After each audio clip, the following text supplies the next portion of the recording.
Bonsoir à tous, ravi de vous retrouver. Ce soir, nous accueillons Monsieur René Tran. Bonsoir. Bonsoir. Vous êtes le secrétaire départemental du Front National. Exact. Oui. Votre première analyse sur les résultats du premier tour? Eh bien, d'abord nationalement, pardon, oui. Et ensuite localement. Oui. Sur le plan national, je suis très content, mais vraiment très content, et parce que pour la première fois dans l'histoire, le parti Front National arrive quand même en seconde position. C'est déjà le cas en 2002. Oui. Avec M. Jean-Marie Le Pen. 2002, oui, 2002, mais avec Jean-Marie. Avec un taux moins important. Oui, moins important. Et là, vraiment, elle a fait un taux magnifique sur le plan national. Et sur le plan local, vous sur êtes le content, plan local, parce qu'en Guyane, elle est arrivée deuxième à quelques voix. Voilà, à quelques voix près. Donc, maintenant, dans l'ensemble, sur l'outre-mer, ça veut dire qu'elle est au-dessus de la moyenne nationale. Alors, souvent, les Outre-mer étaient considérés comme des terres de gauche. Tout ça, c'est révolu? C'est révolu, puisque il faut dire que la nouvelle génération qui arrive, donc on ne peut pas dire qu'elle est froissée ou quoi que ce soit, c'est fini. Vous pensez que le séjour de Mme Le Pen ici en Guyane a contribué à son taux important localement? Oui, beaucoup, puisqu'elle s'est impliquée à venir spécialement en Guyane pour voir la situation en Guyane, et quand même elle a passé 4 jours, alors que par rapport aux autres candidats, il ne passe que 24 heures, et encore. D'accord, donc elle a pris le temps. Donc elle a pris son temps, elle a voulu voir comment c'est exactement la situation en Guyane. Elle a eu un bon accueil, très franchement. Elle a eu un bon accueil parce qu'on ne pensait pas que vraiment à l'aéroport, bon, un tout petit groupe très minime, mais dans l'ensemble, quand vous voyez la traversée Cayenne jusqu'à Cahos, etc., il n'y avait pas eu d'affrontement, il n'y avait pas eu de quoi que ce soit. D'opposition? Non, du tout. Vous êtes engagé au Front National, vous, depuis combien de temps? Depuis les années 2010. Depuis les années 2010. Pourquoi cet engagement? Bien, très franchement, vous savez, je n'ai jamais fait de politique avant. Et vous êtes comptable de métier, je oui, rappelle. Comptable de métier. Et donc en 2010, mon épouse m'a poussé, quoi. Elle m'a dit, bah, pourquoi tu ne te présentes pas? Parce que tu as des idées, on a l'air que tu as des idées qui défendent vraiment la patrie. Je dis, bon, ben, je vais voir. Et je me suis présenté comme ça à Paris. Et à l'époque, Jean-Michel Dubois m'a accompagné ici en Guyane et m'a présenté donc officiellement en France-Guyane, comme quoi j'étais le secrétaire départemental. Alors, 2010, c'est pas 2017. Oui. En 2010, le regard que l'on portait sur le Front National était un peu plus dur. Dur. En 2010, vous avez eu des remarques à ce niveau-là? Votre arrivée, il y a eu des moments où vous a dit... Oui, c'est vrai. Il y a des moments, lorsque 2010-2011, ça va, 2012, après les élections, donc c'est là qu'on m'a aperçu les journaux, à la télévision, et là j'ai eu des sanctions. Ah oui. Le retour, oui. Alors à quel niveau ces sanctions?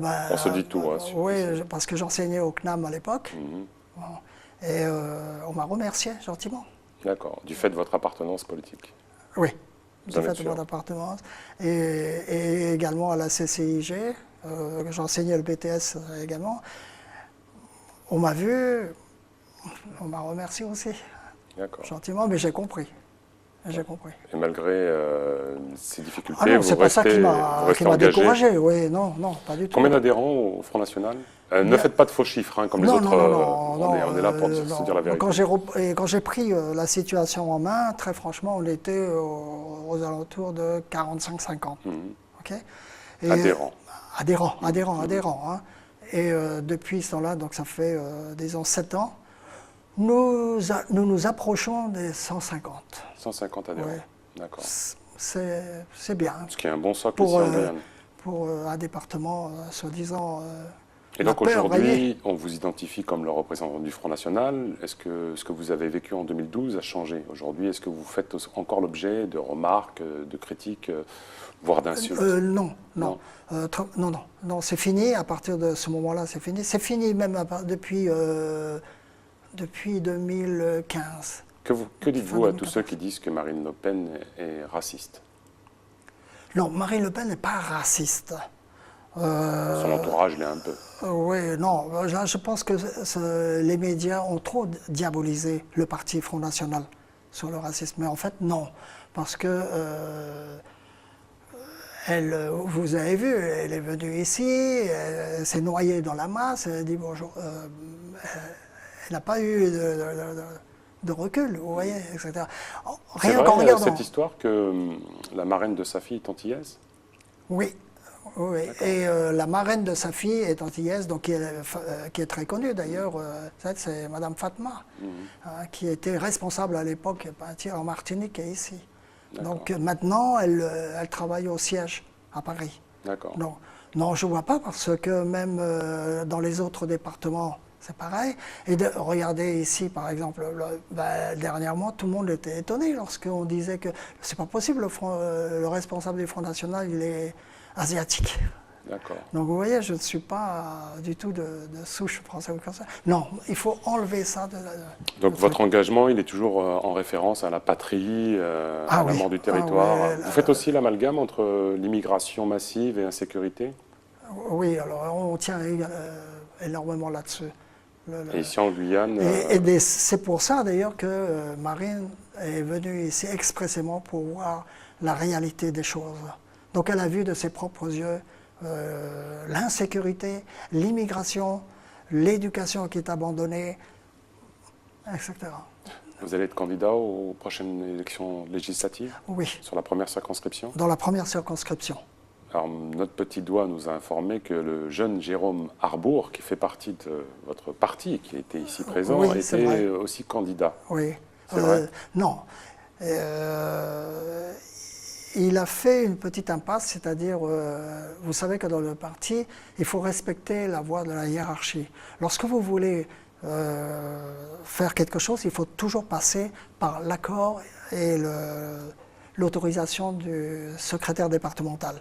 Mais M. Jérôme Arbour, il a fait le contraire, il est passé directement à Paris. Donc, ah d'accord, il a écrit directement à Paris. Exactement, pas là-bas, et donc ça n'a pas plu. D'accord.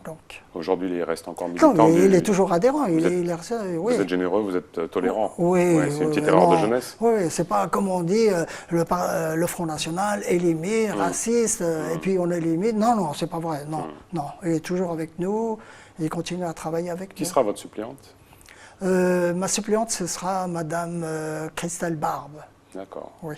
Et sur la seconde circonscription? Sur la seconde circonscription, là, il n'y a pas plus tard, donc ce sera Madame Paul Pinck, qui est une vétérante de la Guyane. Et elle était avec nous depuis très longtemps et elle connaît très, très bien la Guyane. Donc le Front National aura 2 candidats aux élections législatives ici en Guyane. Exact, oui. Exact. Quel regard portez-vous sur la mobilisation qui a secoué le pays et sur l'évolution statutaire qui a été demandée par certains leaders? Rapidement, parce qu'on arrive au terme de cette émission. Oui, alors, sur l'accord de Guyane, vous voulez dire, sur l'accord de Guyane, eh bien, de l'autre côté, moi je suis de près et je fais remonter toutes les informations à Paris. Et Marine Le Pen n'attend que ça, et elle a bien dit, elle avait dit qu'il faut que je fasse passer l'information comme quoi, pour l'instant, elle ne tient pas l'appareil dans la main, elle ne tient pas les manettes dans la main, mais le jour où elle serait élue, la première chose qu'elle va faire, c'est qu'elle va immédiatement s'occuper du cas de la Guyane. Ce sera une de ses priorités. Ah oui, parce qu'elle veut que le peuple guyanais retrouve sa sérénité et la sécurité, etc. Ce sera le mot de la fin. Merci, M. Tran, d'avoir participé à cette émission. Merci beaucoup, M. Amri. Merci de m'avoir reçu. Je vous en prie. Oui. Les programmes continuent sur ATV Guyane. À bientôt, les amis.